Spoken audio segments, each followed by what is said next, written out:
Artificial intelligence isn't just transforming technology, it's reshaping influence, communication, and the way organizations connect with people. As AI becomes more embedded in everyday business, leaders face new questions. How do we communicate responsibly? How do we build trust? And how do we prepare teams for a future where human creativity and machine intelligence work side by side? I'm Grant McDonald, and today, on the Banking on AI podcast presented by TD Invent, we chat with Ronald Alepian, Head of Corporate Affairs here at TD. Rather than focusing on the latest headlines, Ron challenges us to consider questions that matter the most, questions that will shape how AI is adopted responsibly and how organizations maintain trust in a rapidly changing world.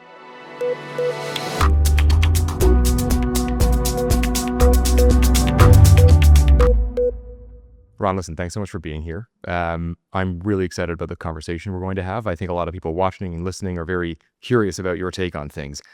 That is because you are an individual who really helped shape the voice of TD.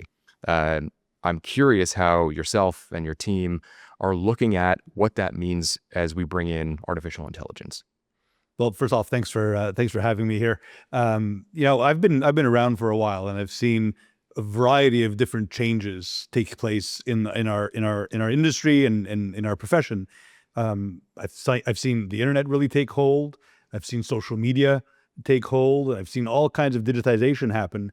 Nothing has actually been as exciting as what's ahead in AI.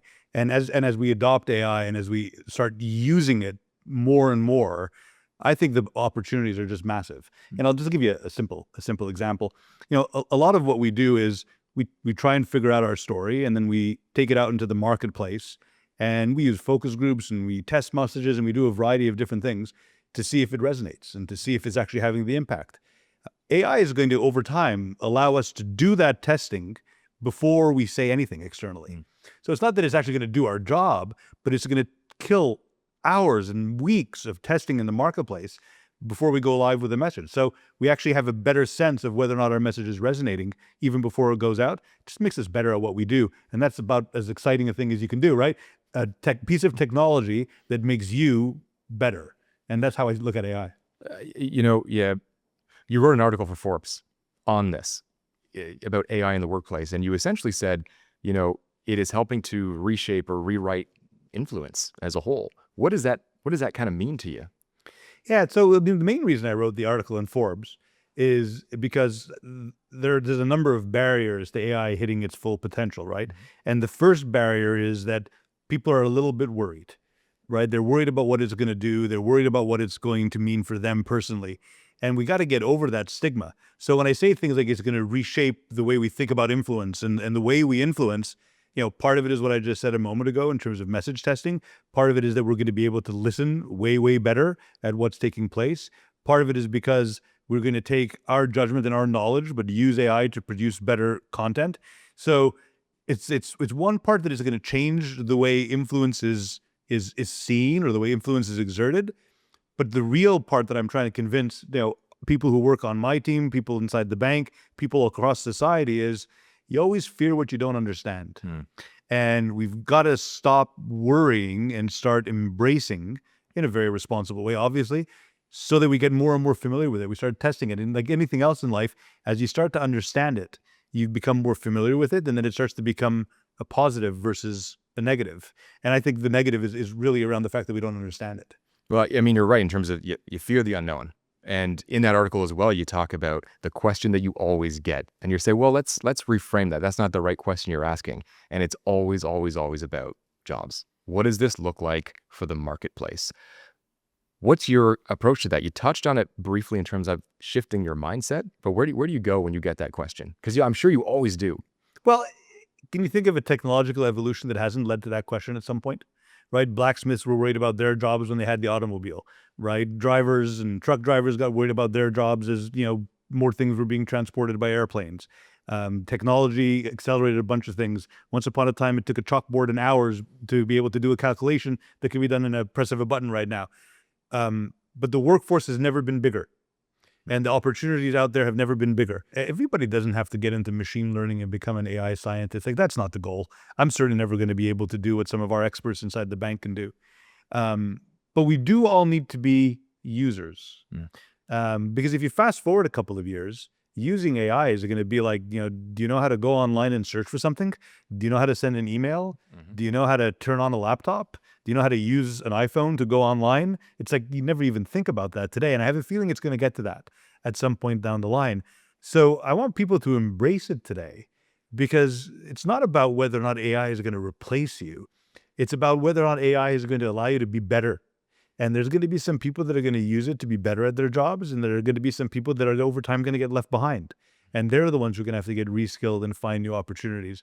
So what I encourage my team, or everybody inside the bank for that matter, and even friends and family, is if you're conversant, if you're literate, if you're playing with it even at this stage, let alone using it productively, as we're starting to do on our team, that actually protects you more than anything else. But trying to sidestep it and avoid it, that's not gonna help you. Not going to work, especially short or long term, really, if you look at it in terms of the gap will just continue to grow. When you are looking at essentially what you do here, you tell stories. If Copilot just shows up on everyone's desktop one day, I don't know how effective that would be. Where do you come in and your team come in across the bank as, let's roll this out, let's help people explain what this is? Where do you see, your role in ensuring that we're not being left behind? There's a third of people that are embracing it and finding ways to use it. There's a third of people that kind of want to but don't know where to start. And there's a third of people that are just wondering why that funny icon's sitting up on their desktop now and want nothing to do with it. So, there's a lot of programs run not just by our team, actually run by teams all over the bank to teach you how to use it. But honestly, like anything else in life, you learn by doing. So I'm not saying pop into Copilot and produce a 2,500 word speech and pop it into the system. We're not ready for that. But definitely get into the tool and see if it can help you. And by the way, I do it, right? Like I've made my career as a writer. I do a bunch of other things now too. But does it make me a better writer? Not really. I think I can still outwrite Copilot. But does it help me organize my thoughts? Does it help me test my thoughts? Does it allow me to say, hey, if I want to go in this direction, what does it look like?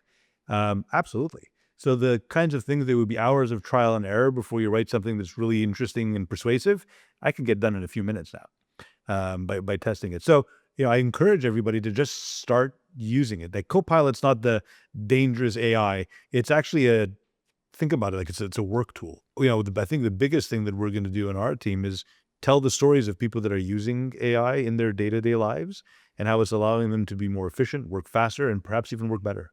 We can look back and we can say we've seen lots of disruption happen in the past.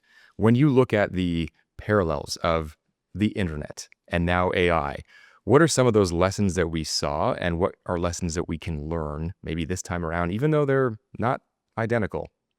No, they're not identical, but there's a couple of similarities and one big difference. So the similarities are even go before the internet, right? I mean, it's been happening for 100 years. The telephone, then the internet, then email, then social media, and all the communications vehicles we've seen sort of explode on the scene in the 21st century.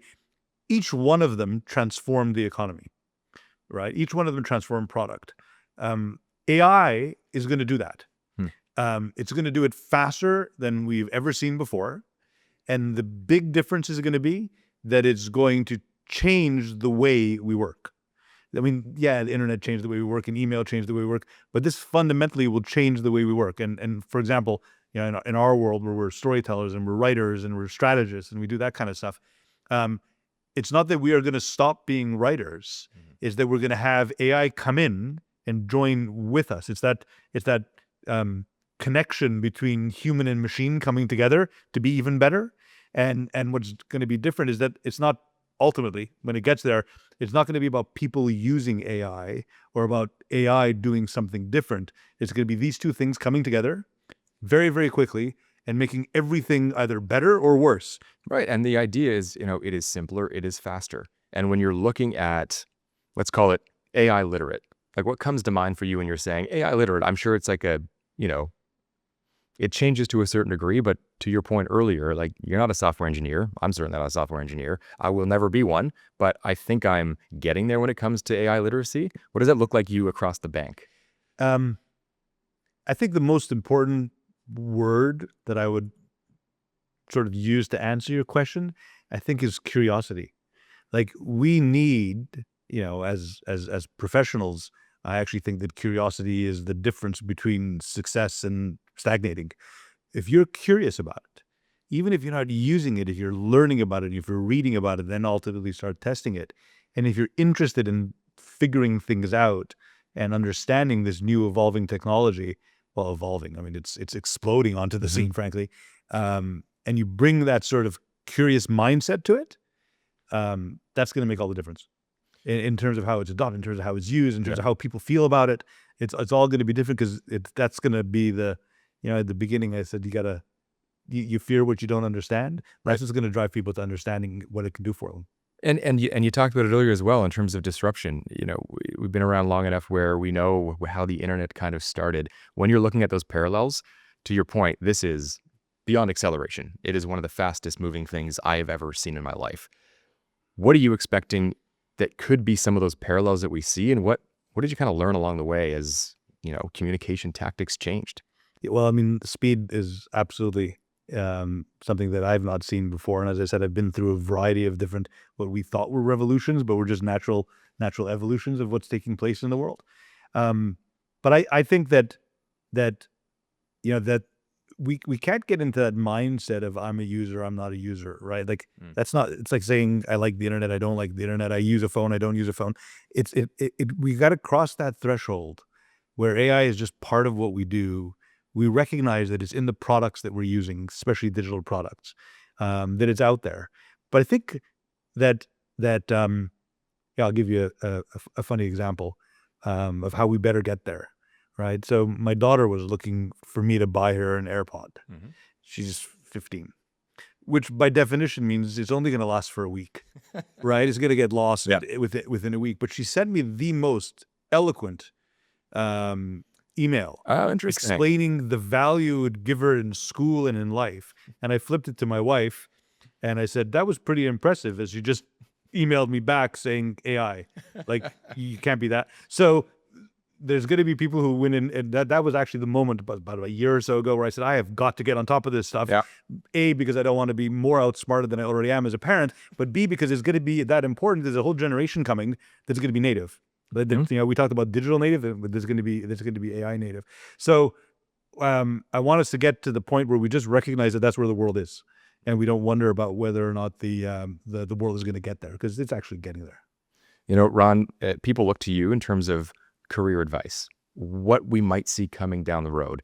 And I think a lot of people listening or watching to this, if they are interested in the world of storytelling, communications, the corporate side of things, what kind of advice do you give them in terms of, to your point, that younger generation? They're coming up, they're going to know this already. But what are you telling young professionals right now, and where do they take their next steps? Yeah, it's interesting. So, like, contrary to this conversation that we're having, I don't actually give them a lot of advice about AI. I tell them that AI is not about whether you should or you shouldn't. Like, we're not debating this.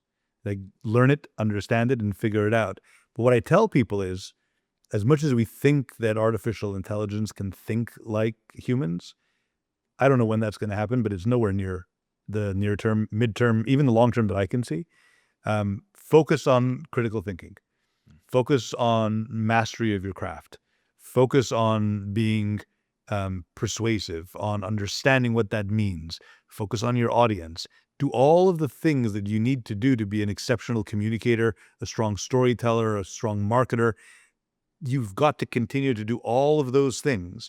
And only when you've become good at that will AI make you better. AI is not going to take somebody that's lousy and make them exceptional. It's going to take somebody that's lousy and make them not fail. But you can take somebody that's great and make them exceptional, absolutely, because the core is in you, is in people, and that's why people are never going to be obsolete in the world of storytelling, of persuasive communications, of marketing, of all of those industries, because that critical thinking, that nuanced understanding, AI doesn't have nuance as well as it should. That nuanced understanding, that judgment is different for every single individual, and that's what makes life interesting, right? If you tell a story and I tell a story, if it's the exact same story, we'll tell it in different ways. Whereas AI may not fully capture the nuances of why we would do those things differently, but it can make both of our stories just a little bit better. That's as we run. No, it's a great way to. That's a great point to make. And listen, it's so unique to hear your perspective because I think it is a unique perspective that you have. And so those who are listening, I'm sure, are able to take away a lot of different insights that you brought. So I just want to say thank you for taking the time and walking us through and talking us through a couple of unique angles. Well, thank you for taking the time or for inviting me on. I think it's a really interesting area, and it's kind of cool, right? You get to live right in the middle of all this change that's taking place. Don't get scared of it. Just embrace it, go for the ride, and you end up in a better spot. Fantastic. Thank you, Ron. Thank you.